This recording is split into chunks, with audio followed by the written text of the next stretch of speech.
Salam, selamat datang di Renungan Firman Suara Kebenaran. Mari kita mendengarkan renungan firman Tuhan yang berjudul Mengekspresikan Perasaan Bapa.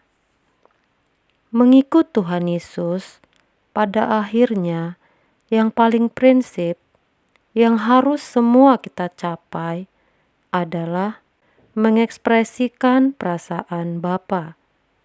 Inilah maksud dari Allah menciptakan kita. Seandainya Adam tidak jatuh dalam dosa, kehidupan tetap bergulir seperti ini. Manusia menyelenggarakan hidup, mengelola alam semesta ini, menciptakan teknologi, menikmati dan membangun seni, dan lain sebagainya. Tetapi semua terselenggara sesuai dengan sifat-sifat Allah. Hubungan antar manusia itu media, di mana perasaan Allah diekspresikan, dan tentu hal ini menyenangkan hati Allah yang menciptakan manusia. Tidak ada perbuatan manusia yang konflik dengan sifat Allah. Betapa indahnya kehidupan seperti itu. Tidak ada orang yang menyakiti sesamanya, yang ada adalah saling menolong, menghibur, menguatkan, dan membahagiakan. Sejatinya, manusia diciptakan untuk mengekspresikan perasaan Allah dalam segala peristiwa dan keadaan. Namun Roma 3 ayat 23, firman Allah mengatakan, semua manusia telah kehilangan kemuliaan Allah. Sebenarnya kata kehilangan di situ dalam bahasa aslinya hustereo, artinya kurang. Manusia yang jatuh dalam dosa itu tidak selalu menjadi biadab seperti binatang. Manusia bisa berbuat baik. Manusia bisa melakukan hal-hal yang santun dalam ukuran tertentu. Karenanya, Allah memberikan 10 hukum, walaupun tentu tidak ada manusia yang bisa melakukan dengan sempurna. Tetapi dengan 10 hukum Allah, atau dasatita, atau dekaloh, diisyaratkan bahwa manusia masih mampu melakukan kebaikan. Dan ternyata manusia tidak bisa melakukan dengan sempurna. Namun manusia bisa minta ampun kepada Tuhan. Kedatangan Tuhan Yesus bukan hanya menghapus dosa manusia dalam tataran hukum, melainkan juga mau memulihkan keadaan manusia, supaya manusia dapat menjadi manusia sesuai dengan maksud Allah menciptakan manusia itu, yaitu menjadi manusia yang dalam seluruh perbuatannya sesuai dengan sifat-sifat Allah, sehingga manusia bisa mengekspresikan perasaan Allah. Dan Yesuslah Adam kedua, atau Adam terakhir yang berhasil mencapai kehidupan seperti itu. Maka di dalam firman Tuhan kita membaca bahwa Yesus adalah gambar Allah yang tidak kelihatan. Jadi kalau kita mau melihat sifat-sifat Allah ada dalam diri Yesus. Dia lebih utama dari segala yang diciptakan. Maksudnya lebih dari semua manusia yang pernah hidup. Adam pertama gagal. Seluruh keturunannya kurang kemuliaan, tidak mencapai kehidupan yang sesuai sifat-sifat Allah. Padahal maksud Allah menciptakan manusia itu agar manusia bukan hanya segambar, dalam arti memiliki pikiran dan perasaan seperti yang terdapat dalam diri Allah, melainkan juga memiliki kualitas serupa dengan Allah.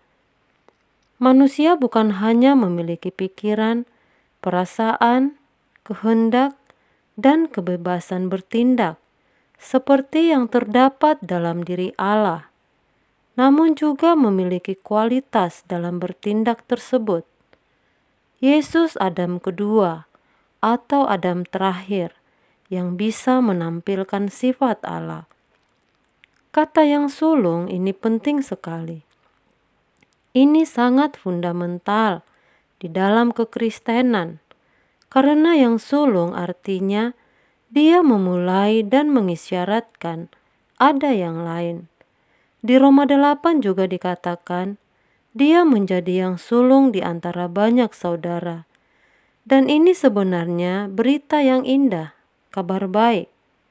Baiknya adalah manusia dapat dikembalikan menjadi manusia sesuai dengan rancangan Allah semula. Maka ada pelayanan, ada gereja, yang tujuan utamanya adalah menyelamatkan manusia. Menyelamatkan itu bukan hanya nanti kalau mati, masuk surga atau terhindar dari neraka, melainkan sejak di bumi mengalami proses perubahan, supaya nanti kalau meninggal masuk rumah Bapa.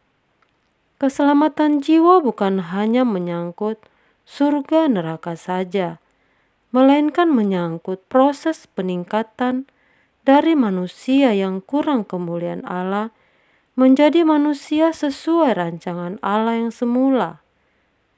Maka definisi keselamatan adalah usaha Allah mengembalikan manusia ke rancangan Allah yang semula. Namun, banyak orang tidak mengerti atau tidak mau mengerti. Jangankan jemaat, aktivis, bahkan pendeta pun ada yang tidak mau mengerti. Maka kelakuannya jadi jahat. Betapa sulit dan betapa berat menjadi orang yang punya sifat-sifat Allah atau berkodrat ilahi, yang berjuang saja masih saja mengalami kemelesetan, apalagi yang tidak berjuang. Jika kita mati tanpa punya pengalaman mengekspresikan perasaan Allah, maka Bapa tidak kenal kita. Sebab jika kita mengaku sebagai anak-anak Allah, berarti sifat kita harus seperti Allah. Maka kesempatan hidup ini mahal sekali. Dalam rentang waktu 70-80 tahun umur manusia, ada peristiwa-peristiwa yang terjadi, dan Allah menggunakan sarana peristiwa hidup, sebab Allah membutuhkan peristiwa-peristiwa untuk mengasah kita. Setiap peristiwa itu disebut momentum, dan Tuhan menggarap setiap orang dengan sempurna. Setiap orang didesain Tuhan dengan desain kurikulum yang berbeda, tidak ada yang sama. Namun dengan segala masalah yang timbul, bisa membuat orang hilang fokus, tidak memandang Tuhan, tapi tenggelam dengan masalah hidupnya. Iblis membuat banyak orang gagal fokus. Sejatinya, Tuhan mau beritahu bahwa kita adalah makhluk yang memiliki kekekalan. Maka kalau kita hidup hanya karena roti, celaka. Seperti yang dikatakan dalam Lukas 12, walaupun dia kaya raya secara materi, sejatinya dia miskin, karena dia tidak mau memiliki firman, nasihat, suara, dan didikan Tuhan. Jadi jangan sampai kita miskin di kekekalan dan menjadi sampah abadi, karena Tuhan mau kita mengekspresikan perasaannya. Demikianlah renungan ini, kiranya dapat memberikan pencerahan bagi kita semua. Tuhan Yesus memberkati.